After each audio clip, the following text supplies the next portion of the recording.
नमस्कार विद्यार्थी मित्रांनो, स्वागत आहे आपलं लोकसेवा स्पर्धा परीक्षा या यूट्यूब चॅनलमध्ये।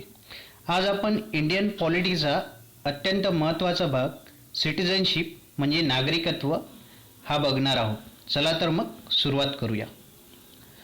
पहिला प्रश्न आहे, भारतीय नागरिकत्व कायदा केव्हा बनवण्यात आला?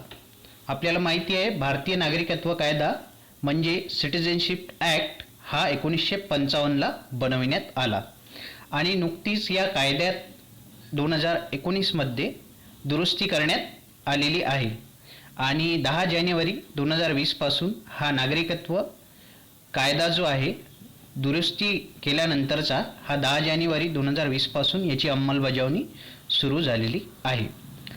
तर आपला प्रश्न होता भारतीय नागरिकत्व कायदा केव्हा बनवण्यात आला? तर याचं योग्य उत्तर आहे ऑप्शन बी, 1955 ला भारतीय नागरिकत्व कायदा बनवण्यात आला। आता भारतीय नागरिकत्व कायद्यामध्ये आतापर्यंत 10 वेळा घटना दुरुस्ती करण्यात आलेली आहे आणि 2019 ला जी घटना दुरुस्ती झाली ती 10वी घटना दुरुस्ती होती।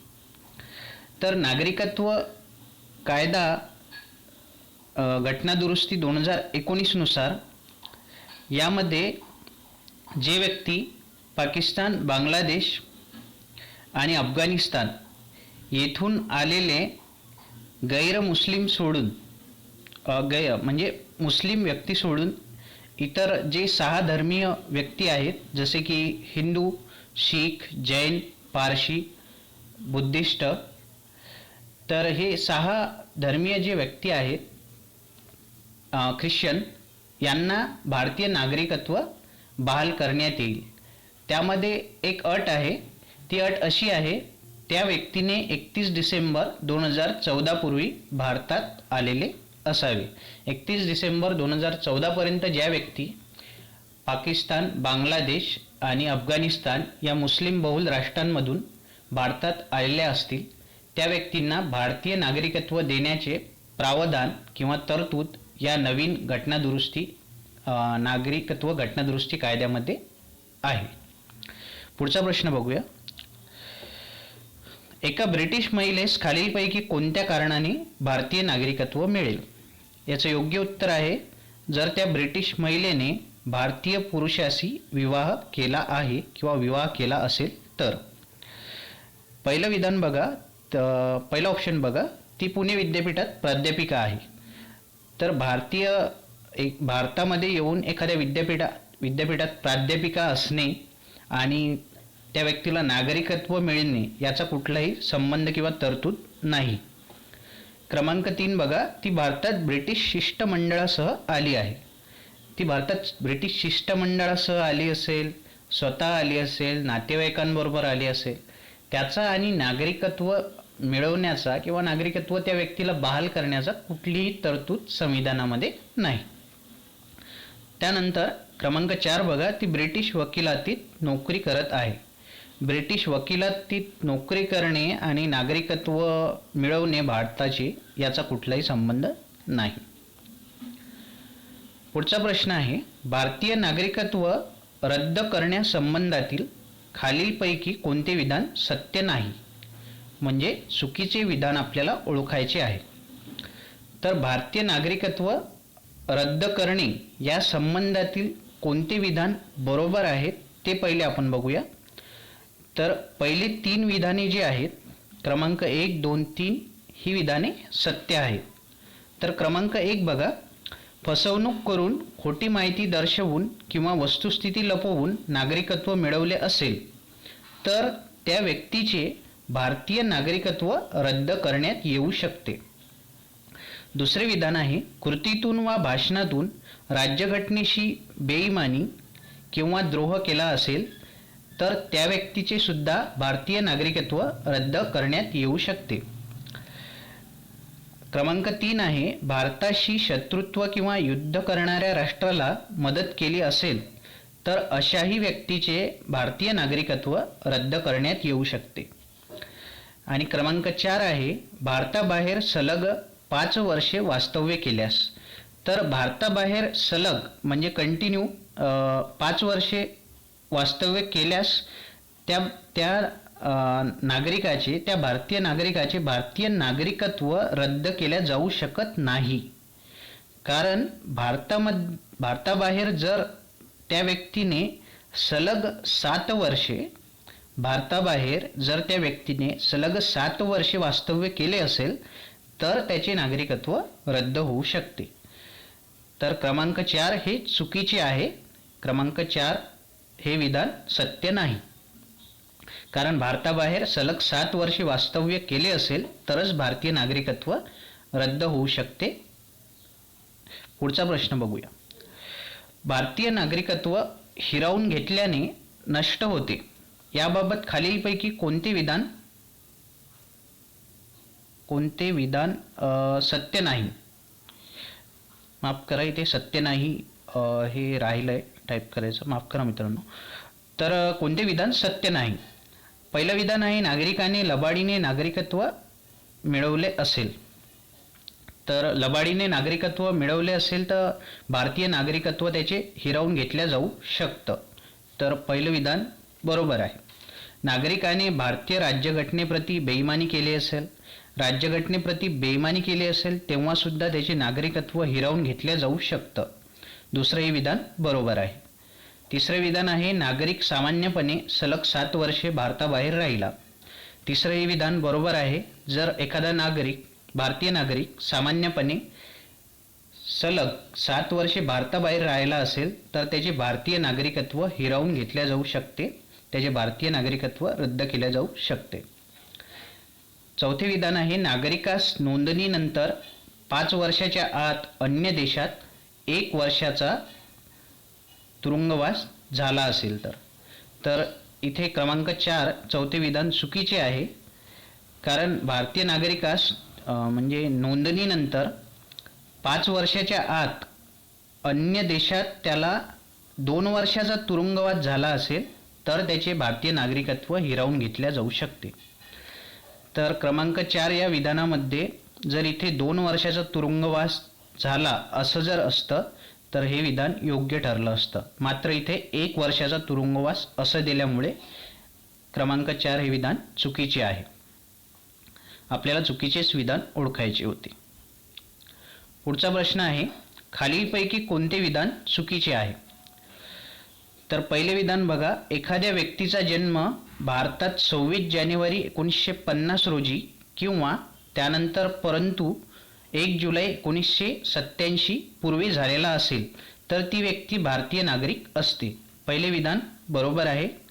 एखाद्या व्यक्तीचा जन्म भारतात 1 जुलै 1987 रोजी किंवा त्यानंतर झाला असेल आणि जर तिच्या जन्माच्या वेळी तिच्या आईवडिलांपैकी कोणीही एक भारताचे नागरिक असतील तर ती व्यक्ती भारतीय नागरिक असेल. दुसरेही विधान बरोबर आहे. क्रमांक 3 बघा, जेव्हा एखादी व्यक्ती तिच्या भारतीय नागरिकत्वाचा त्याग करते तेव्हा त्या व्यक्तीच्या प्रत्येक अज्ञान मुलाचे म्हणजे 18 वर्षापेक्षा लहान मुलांचे भारतीय नागरिकत्व देखील संपुष्टात येते. क्रमांक 3 ही बरोबर आहे. तिसरेही विधान बरोबर आहे. त्यामुळे याचं योग्य उत्तर आहे ऑप्शन डी, एकही चुकीचे नाही. वरील 3ही विधाने बरोबर आहे. पुढचा प्रश्न आहे पुढीलपैकी कोणते अधिकार केवळ भारतीय नागरिकांसाठी उपलब्ध आहेत? तर हे 5 अधिकार जे देण्यात आलेले आहेत हे 5ही अधिकार भारतीय नागरिकांसाठी उपलब्ध आहेत. याचं योग्य उत्तर आहे ऑप्शन डी, वरील सर्व बरोबर. तर भारतीय नागरिकांसाठी उपलब्ध अधिकार कुठले आहेत ते बघा. पहिला आहे माहितीचा अधिकार, दुसरा आहे वृत्तपत्र स्वातंत्र्य, तिसरा आहे सार्वजनिक नोकऱ्यांमध्ये संधीची समानता, चौथा आहे अल्पसंख्याकाच्या हितसंबंधाचे संरक्षण आणि 5वा आहे संसद किंवा राज्य विधानसभा निवडणुकीत उभे राहणे.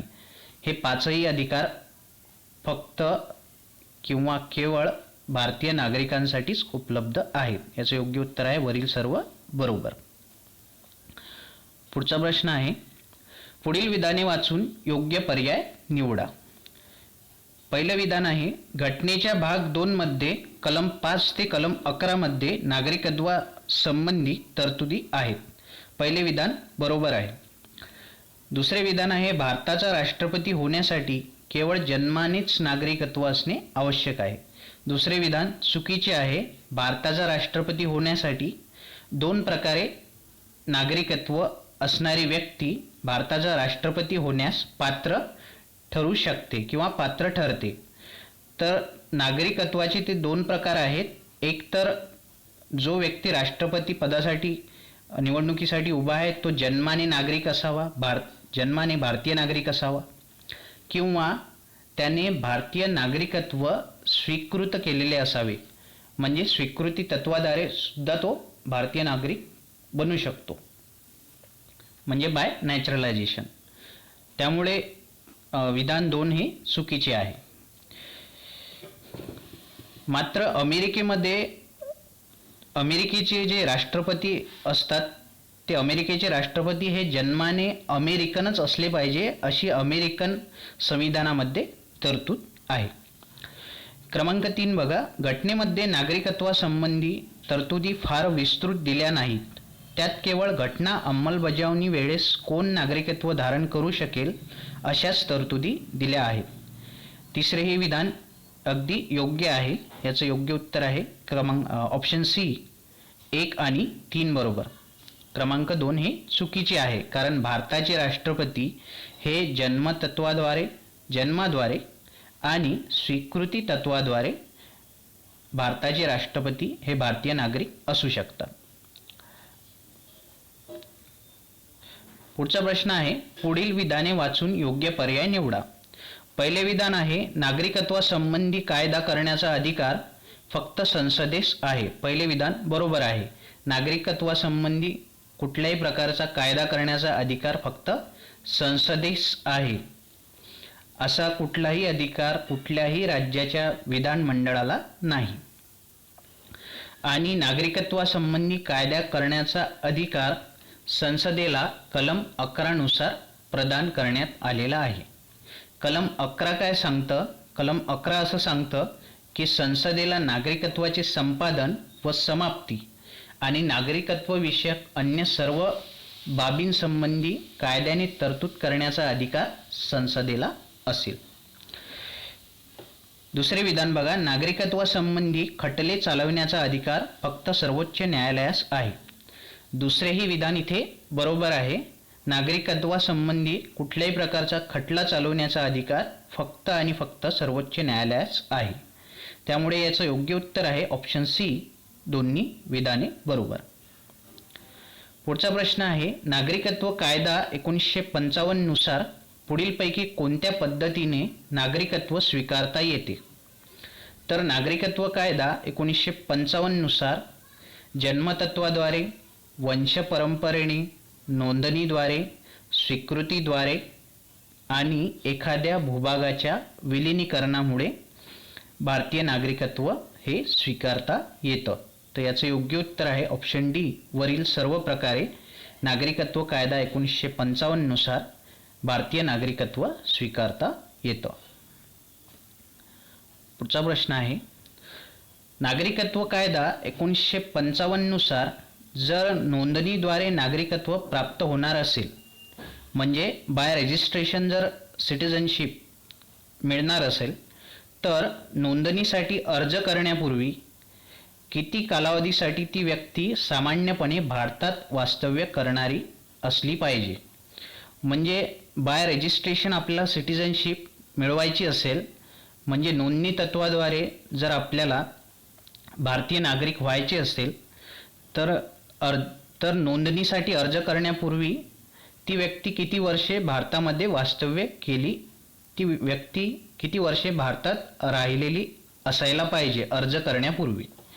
तर ती व्यक्ती 7 वर्षे भारतात राहिलेली असली पाहिजे अर्ज करण्यापूर्वी. याचं योग्य उत्तर आहे ऑप्शन सी, 7 वर्षे. आजच्या व्हिडिओमध्ये एवढंच मित्रांनो. घरीच राहा, सुरक्षित राहा, स्वतःची काळजी घ्या, कुटुंबाची काळजी घ्या. धन्यवाद.